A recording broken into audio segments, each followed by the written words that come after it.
100% నా పట్టా మీకు ఇచ్చేస్తాను సార్. ఈ భూమి వల్ల నాకు చంపేస్తారు సార్ పోలీసులు.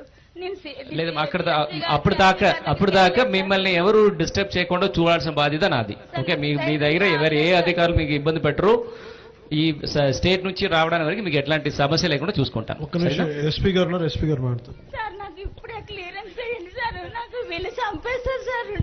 నేను ఉండలేదు సార్. నా పట్టా మీకు ఇచ్చేస్తాను సార్. అమ్మా మీరు కూర్చోండి. పోలీస్ తరపున ఈ మీకు సమస్య ఇప్పుడు ఆల్రెడీ మీరు డిప్యూటీ సీఎం గారికి చెప్పడం జరిగినతో ఏమీ సమస్య లేకుండా పోలీస్ తరపున ఎలా చేస్తున్నాం. అవునన్న, నాకు న్యాయం చేయకపోతే నేను రైల్వే స్టేషన్ నేను చచ్చిపోతుందన్నా. ఉండండి అమ్మా, కూర్చోబెట్టండి, కూర్చో అమ్మా. ఇందాక వినండి, ఒక్క నిమిషం ఉండండి. మీరు ఎంతకాలం జరుగుతుందమ్మా ఈ గొడవ? 15 నుంచి కదా. మరి పోయిన ప్రభుత్వంలో మీరు ఎప్పుడు ఇలా ఇంత ధైర్యంగా రాగలిగారా కదా? అలా కదా, వినండి. మీరు ఒకసారి పైన కూర్చోండి. మీరు ఇలా చేస్తే సమస్య పరిష్కారం రాదు. పైన కూర్చోండి. మీరు ఇందాక రోడ్డు మీద అలా అడిగితేనే కదా మిమ్మల్ని ఇక్కడ దాకా కూర్చోబెట్టాను. వినాలి కదా ఫస్ట్.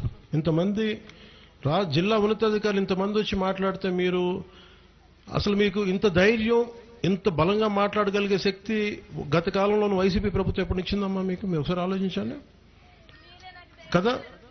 మరి కదా, వినండి మరి వినాలి కదా. నేను ఇప్పుడు ఇన్ని కోట్ల మంది జనాభాని నేను ఒక్కనే రోజు తీయలేను కదా. ఉన్న అధికారులందరికీ చెప్పాలి కదా. ఇంతమంది ఉన్నత అధికారులు ఇస్తున్నారు కదా మీ అందరికీ మాట.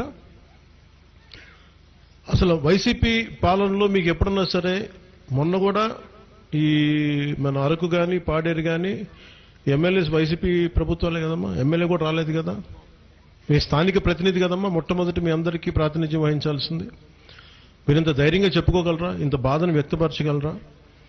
మేము ఇంతమంది భరోసా ఉన్నప్పుడు నన్ను ఎవరూ రక్షించలేరు అని అంటాం, అది కూడా భావ్యం కాదు కదా. అలా ఎలా అంటారు? కరెక్టే. కానీ మేము ఇంతమంది, కలెక్టర్ గారు, మంత్రివర్యులు ఉన్నారు, ప్రిన్సిపల్ సెక్రటరీస్ ఉన్నారు, అక్కడ ఎస్పీ గారు ఉన్నారు, ఇంతమంది చెప్తున్నప్పుడు మీరు వినాలి కదా.